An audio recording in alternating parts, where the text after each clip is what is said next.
마이클 잭슨 2위.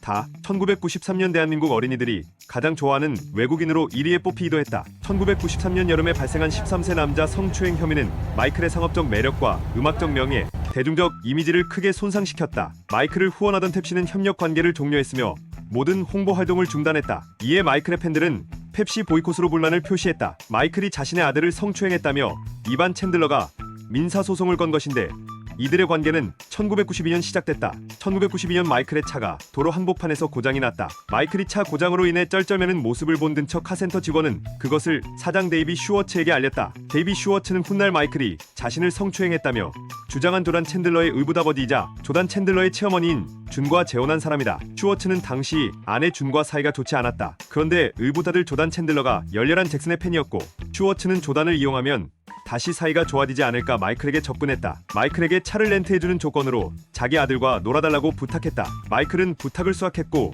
조단과 그리고 조단의 어머니인 준 그리고 조단의 동생인 릴리까지 포함하여 네버랜드와 호텔 등에서 함께 놀았다. 이들의 사이는 급격하게 좋아졌는데 한 타블로이드 언론에서 정보를 입수하고 마이클 잭슨의 새 가족이라는 특종으로 보도하기까지 했다. 한편 이혼한 남편 이반 챈들러는 이러한 마이클과 소년의 우정에 질투를 느끼게 되고 마이클을 직접 대면했다. 이반 챈들러는 마이클을 대면하고 나고선 마이클에 대한 악감정이 풀렸고 이반과 마이클의 사이도 급속도로 가깝게 된다. 마이클은 이반을 최고의 아버지라고 칭찬했으며 이반은 마이클에게 아예 우리 집 옆에 집을 지어 조단과 가까이 지내는 게 어떠냐고 제의를 했다. 그러나 이들의 사이가 급격히 나빠지기 시작한 건 조단이 마이클과 함께 있고 싶다고 학교 친구들과 놀지도 않으며 마이클에게만 붙어있으려 한 시점부터다. 1995년 마이클 잭슨은 가지고 있는 ATV 뮤직 카탈로그의 지분 절반을 소니에게 9,500만 달러를 받고 넘겼으며 그로 인해 소니 ATV 뮤직 출판사가 탄생했다. 그해 6월 마이클은 정규 앨범 HIS Story Past, Present and Future 목 아이를 발매했다. 디스크 1에는 마이클의 히트곡들이 수록돼 있고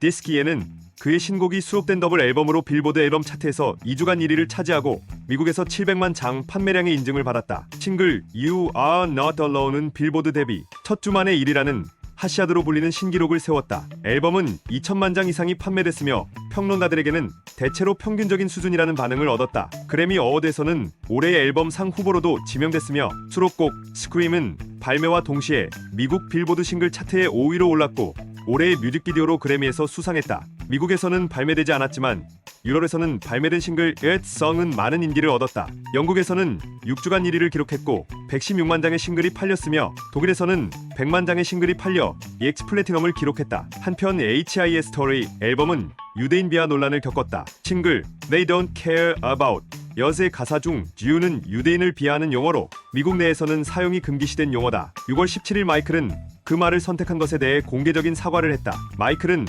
이 노래는 편견과 증오에 대한 사회 정치적 문제를 끌기 위한 한 방법이다. 주유라는 용어는 잘못된 현실을 고발하기 위해 선택한 용어였다라고 해명했다. 그 뒤 논란이 된 가사 부분을 수정한 뒤 앨범을 재발매했다. 같은 해 12월에는 연습 도중 공황 발작으로 인하여 병원에 입원했다. 매우 위급한 상황이었으며 15분만 늦었어도 마이클이 죽을 수 있었다고 의사들은 말했다. 2001년 9월에는 1984년 이후 처음으로 형제들과 다시 모여 뉴욕에서 마이클 잭슨 30주년 기념 공연을 열었다. 10월 잭슨의 정규 앨범 Invincible이 발매됐다. 유일하게 잭슨의 성인 시절 앨범 중에서 빌보드 핫100 1위 곡이 나오지 않았으며 판매량은 700만 장에 그쳤고 평론가들에게 호평을 받았다. 마이클은 앨범 제작 도중 소속사와 마찰을 겪기도 했다. 2002년 세 번째 자녀 프린스 마이클 잭슨 2세가 태어났다. 어머니의 신원은 확인되지 않았으며 마이클은 Living with Michael 잭슨에서 어떤 여자와 대리모에게 자신의 정자를 인공 주입하여 낳은 것이라고 말했다. 하지만 이전엔 어떤 여자와 성관계를 가져서 생긴 아이냐는 소리에 수줍게 그렇다고 대답한 적이 있어 엇갈리는 부분이 있다. 11월 20일 잭슨은 독일 베를린의 호텔에서 아기를 보고 싶다며 환호하는 팬들을 향해 창가에서 프린스 마이클 잭슨 2세를 보여줬는데 창가에서 아기를 흔드는 것 같은 모습으로 비쳤다. 마이클은 이 사건에 대해 끔찍한 실수였다고 말했으며 팬들이 아기를 보고 싶어 하길래 손으로 꽉 잡고 보여준 것이지 결코 흔든 게 아니라고 해명했다. 2003년 2월 영국의 기자 마틴 바실가 240일 동안 마이클을 동행하며 찍은 Living with Michael Jackson이라는 프로그램이 방영된다. 영국의 ITV 방송국이 최초로 방영했고 영국에서는 1,400만 가구가 시청했으며 총 시청자 수는 3,800만 명으로 53.9%라는 높은 시청률을 기록했다. 이 프로그램은 방영 직후 큰 논란을 불러왔다. 프로그램 속의 마이클 잭슨은 불안정한 모습을 자주 비춘 것이다. 또 다큐 후반부에서 개빈 아르비조와의 모습이 문제가 됐고 아동 성추행 재판이 일어나는 원인이 됐다. 이 프로그램이 방영되고 나서 마이클 측은 큰 배신감과 분노를 느끼고 있다며 성명을 발표했다. 또 마이클은 자신의 행동을 악의적인 편집으로 왜곡한 것이라며 The Michael Jackson Interview, The Footage You Were Never Meant to See라는 비디오를 제작하여 반박했다. 그의 전 아내 리사 마리 프레슬리는 2010년 오프라 윈프리 쇼에 나와 실제 잭슨의 모습은 Living with Michael Jackson에 나온 것과는 다르며 그때는 진통제에 중독된 것 같다고 의견을 표시했다. Living with Michael Jackson은 대한민국에서는 온 스타일이 마이클 잭슨의 잔인한 진실이라는 이름으로 2009년 방영했다. 재판과 관련된 문제로 국내 방영분에서는 개빈과 마이클 잭슨이 함께 시간을 보내는 장면은 전부 삭제되었다. 2006년 재판 이후 은둔 생활을 하던 마이클은 MTV 재팬과 런던 뮤직 어워드에서 상을 받기 위해 모습을 드러냈으며 6월 달엔 일본의 방송 프로그램인 SMAP에 출연했다. 한편 마이클 잭슨이 거주했던 집인 네버랜드는 돈의 문제로 인해 안채가 폐쇄되었다. 마이클은 당시 재정적으로 위태로운 상황에 있었다고 한다. 2008년 트레일러 25라는 기념 앨범을 발매한다. 앨범에는 기존의 트레일러 곡들이 수록됐고 새롭게 리믹스시킨 곡과 미공개 곡이 함께 추가됐다. 발매 작업을 위해 힙합&R&B 프로듀서이자 유명 래퍼인 카니에 웨스트와 에이콘, 퍼기, will.i.am이 참여했다. 또한 일본판에는 그의 라이브곡을 여러 개 수록했다. 전 세계에서 300만 장이 팔렸고 벨기에, 콜롬비아, 유럽, 인도 차트에서 1위를 했다. 또한 같은 해 킹 오브 펍이라는 베스트 앨범이 발매된다. 2009년 6월 25일 캘리포니아주에 있는 그의 저택에서 프로포폴과다 투여로 인한 심장마비로 51세의 나이로 세상을 떠났다. 당시 주치의 콜레드 머레이가 정맥 주사로 프로포폴을 주사하는 과정에서 기본 투여량보다 과도하게 투약한 것이 원인이었다. 12시 22분 911을 부르고 의료진과 구급대원들이 3분 만에 마이클의 맨션으로 출동했다. 주치의는 마이클 잭슨에게 법정에서 2.5m의 프로포폴을 주입했다고 말했으나 그의 집에서 다 쓴 프로포폴 100ml 병이 발견되었다. 참고로 그의 공식적인 사인은 프로포폴과 벤조디아제핀 중독으로 추후 발표되었다. 1시 13분 인근 병원인 로널드 리겐 UCLA 메디컬 센터로 이송되었고 2시 26분 병원 관계자는 마이클이 사망했다고 발표했다. 주치의 콜레드 머레이는 여자친구와 지인에게 약 40분가량 통화한 뒤 910일에 신고한 것으로 확인되었다. 대한민국의 대통령이었던 김대중은 6월 26일 외신을 통해 우리는 세계의 한 영웅을 잃었다. 또한 우리는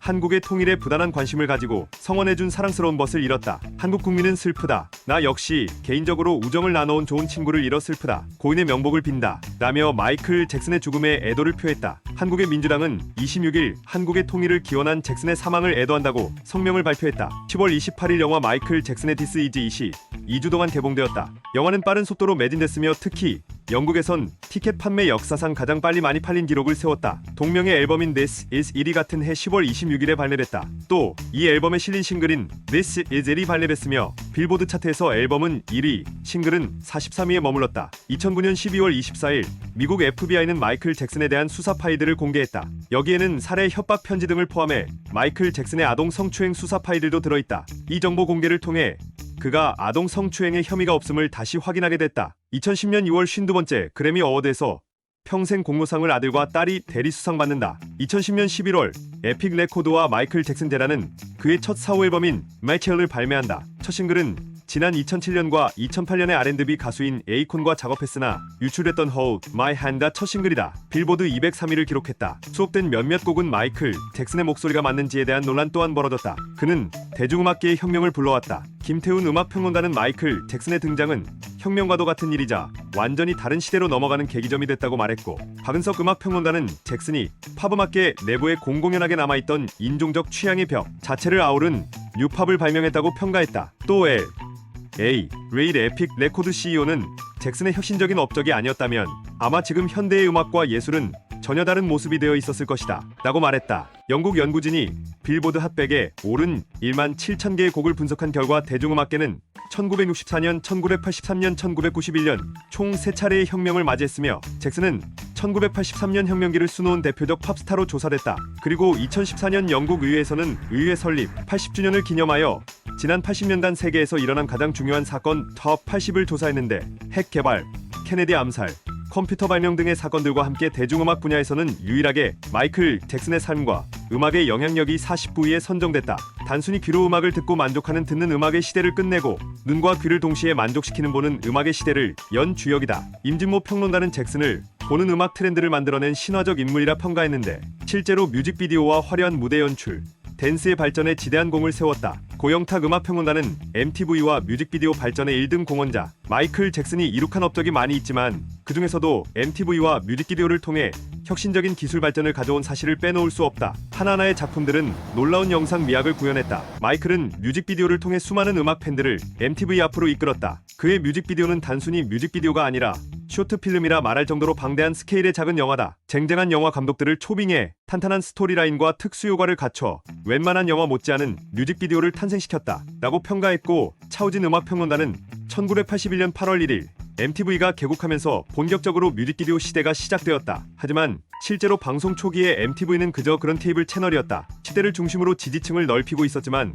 음악을 영상과 함께 보는 것에 대한 거부감이 더 컸기 때문이다. MTV가 대중적으로 막강한 파급력을 가지게 된 건 1983년 마이클 잭슨의 스릴러 뮤직비디오를 통해서였다. 수많은 기록을 세운 이 곡의 오리지널 비디오는 13분짜리 단편 영화의 컨셉트를 차용해 제작된 최초의 뮤직비디오였고 MTV를 비로소 대중적인 채널이자 광고 효과가 높은 채널로 자리잡게 만든 1등 공신이었다. 라고 평했다. 김성환 음악평론가는 현대화된 댄스팝을 거론할 때 한국을 넘어 전 세계에 걸쳐 마이클 잭슨의 영향력은 절대적이다. K-팝의 경우 무대 구성이 매우 중요한데 노래와 안무 등을 통해 얼마나 화려한 무대를 연출하느냐에 있어서는 마이클이 선구자적인 역할을 했다. 라고 평가했으며 한상철 음악평론가는 스릴러 앨범이 팝 음악 시장의 흐름을 바꿔놓았다면 확실히 덴저러스 투어는 팝 공연의 개념을 바꾸어 놓았다고 말할 수 있을 것 같다. 우리가 90년대 이후에 볼 수 있었던 대형 공연들의 특수효과 및 안무들은 바로 이 투어의 기술에서 비롯된 것들이라 해도 크게 과장된 표현이 아니기 때문이다. 라고 평가했다.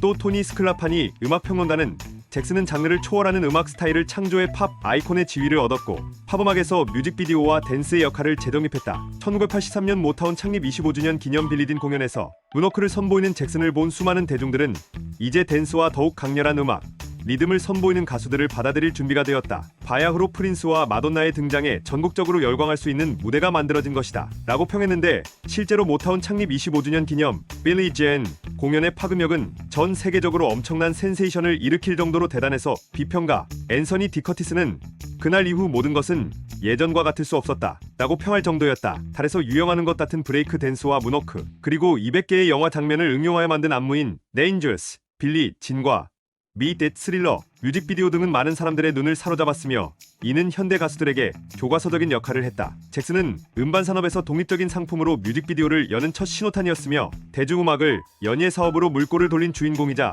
스타 이미지의 중요성을 알렸다. 잭슨의 공연은 항상 새로운 시도들로 가득했으며 투어 공연에는 처음으로 뮤지컬 개념을 도입했다. 메이저 가수로서 아시아 주요 국가에서 투어 공연을 한 것도 잭슨이 처음이며 새로운 장비도 집으로 끌어들여와 사용하는 혁신적 시도도 마다하지 않았다.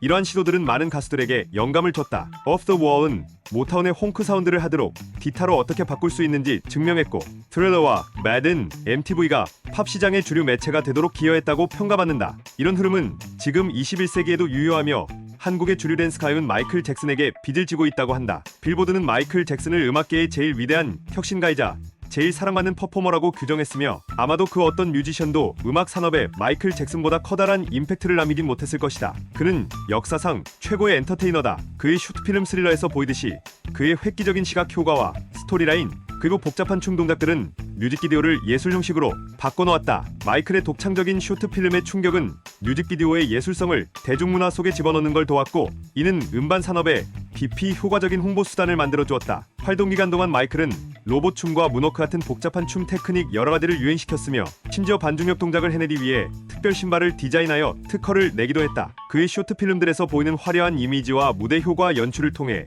잭슨은 힙합, 컨템포러리, R&B, 팝, 로큰롤에 있는 셀 수 없을 정도로 많은 아티스트들에게 아직까지도 계속 영향을 주고 있는 라이브 무대 퍼포먼스의 새로운 시대를 열었다라고 평가했다. MTV는 이러한 마이클의 공로를 기리고자 1991년부터 기존의 평생 공로상을 마이클 잭슨 비디오 밴거드 어워즈